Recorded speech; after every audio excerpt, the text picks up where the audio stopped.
what can one expect by wearing Molecule 01? Because it's such an enigmatic fragrance, and it's so different because you didn't have an audience in mind, particular audience, which would be normal when you create a perfume. You just thought, I like this stuff so much, and I mustn't be the only one. It's, I think, I mean, obviously, you know, by the very first time back in 1990, when I gave that to this friend of mine to wear on his skin, and we already got that reaction, which was crazy. Ever since I had that in the back of my mind, that there is this, and nobody's done that. So I'm just going to do this now, myself, and so decided to propose this to these guys I had met, and we just thought, let's just do it. So you did it like in the office. You had this very small batch in a way because you didn't have money to invest. That's like, right. In a huge production. That's right. I took some money of my savings, and we bought, I think, 10,000 bottles. We bought 10,000 pump sprays, and we had packaging done through Paul White, who was collaborating with us already back then.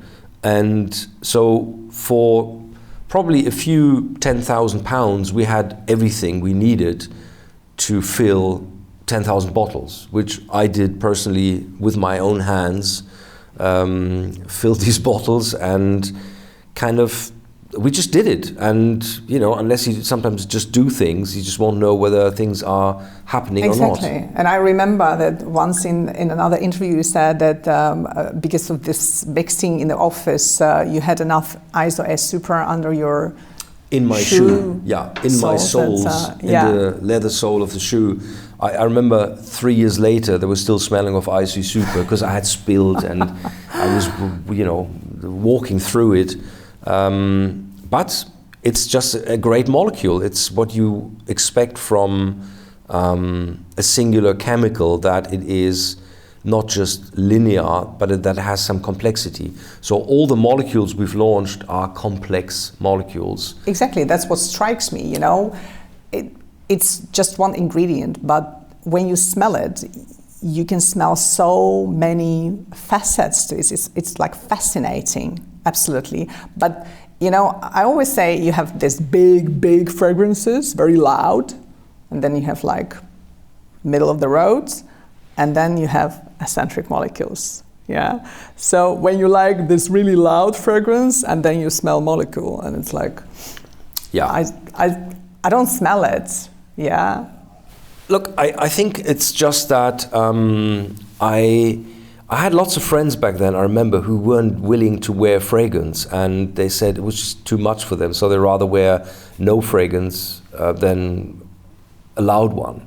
So I thought, this is interesting, because ISO Super is obviously, I mean, it's a beautiful smell and it's very subtle, but you can smell it, but it's not loud, it's subtle. So that was obviously a big argument and a big reason why I thought that's great for the people who maybe would love to smell of something, have sort of some character next to their own character, and to wear this, but they don't inhale it with every breath they take themselves, but they set a certain, you know, it's like an aura. Yeah, there's like an aura. Perfume, it's a smell. Absolutely. Yeah. It's like when you it's more like an odor than a traditional perfume, which is so complex and so full of lots of stuff.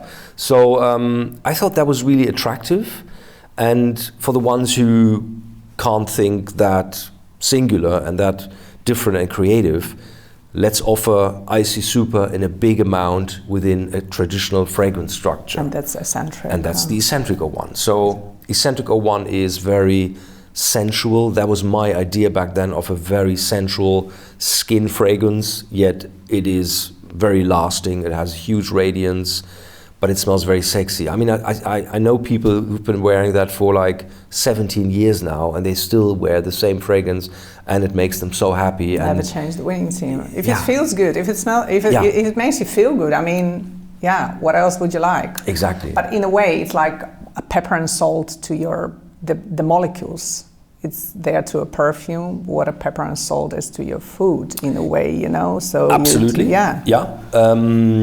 It's obviously still one of our best sellers. Pretty similar to O2. Luckily, Amboxan. I love the O2. It's so. Yeah, unfortunately, I can't smell it, but I mean, it's like underwear, you know. Right. You're wearing it, but you don't need to wear it over your clothes. So I'm okay that I can't smell it, but whenever I come somewhere, people say, at a certain point, they say, "You're wearing Molecule," and I'm like, "Yes, I do." Yeah, and how sweet that, you know, people like the smell, and as well with traditional fragrances, some will like them, but some will really dislike them. So I think we've always tried to make sort of stuff I certainly, myself as a perfumer, can identify myself with.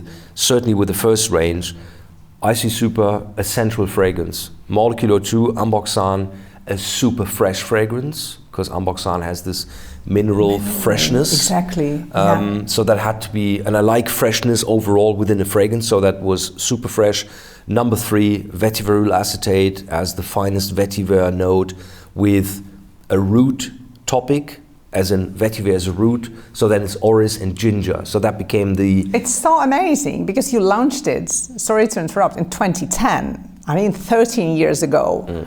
Nobody heard about the vetiver back then, you know. It was like, oh, old-fashioned, blah, blah, blah. And now, all you see, everybody's doing vetiver. And I'm like...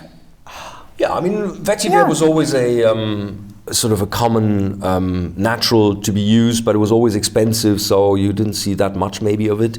But then I realized at some point, I mean, these molecules, they need complexity, but I only really like woody molecules.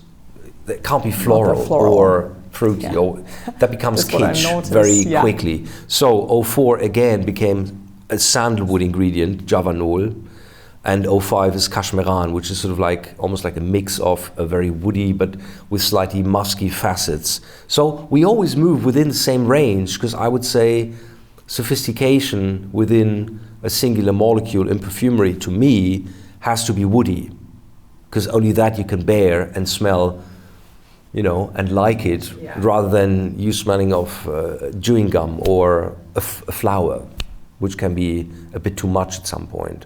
So we've been very clean on our DNA over all these years until we did M+. Exactly. So M+. I mean, it's a new project, obviously, because, you know, when you, but can you imagine it's going to be M06 one day? Maybe, just maybe.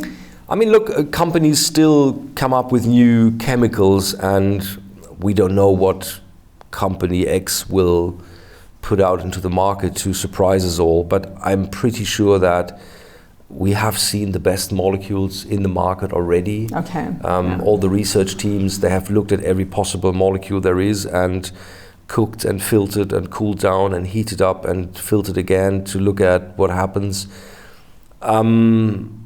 I would love for some new molecule to come into the market, and I would go, this is fascinating, we haven't seen this, the world needs to be able to wear this on its own. Exactly. But I doubt it. Okay, Let's all right, see. Let's see. Because you see, what I really like is that you stay true to your promise.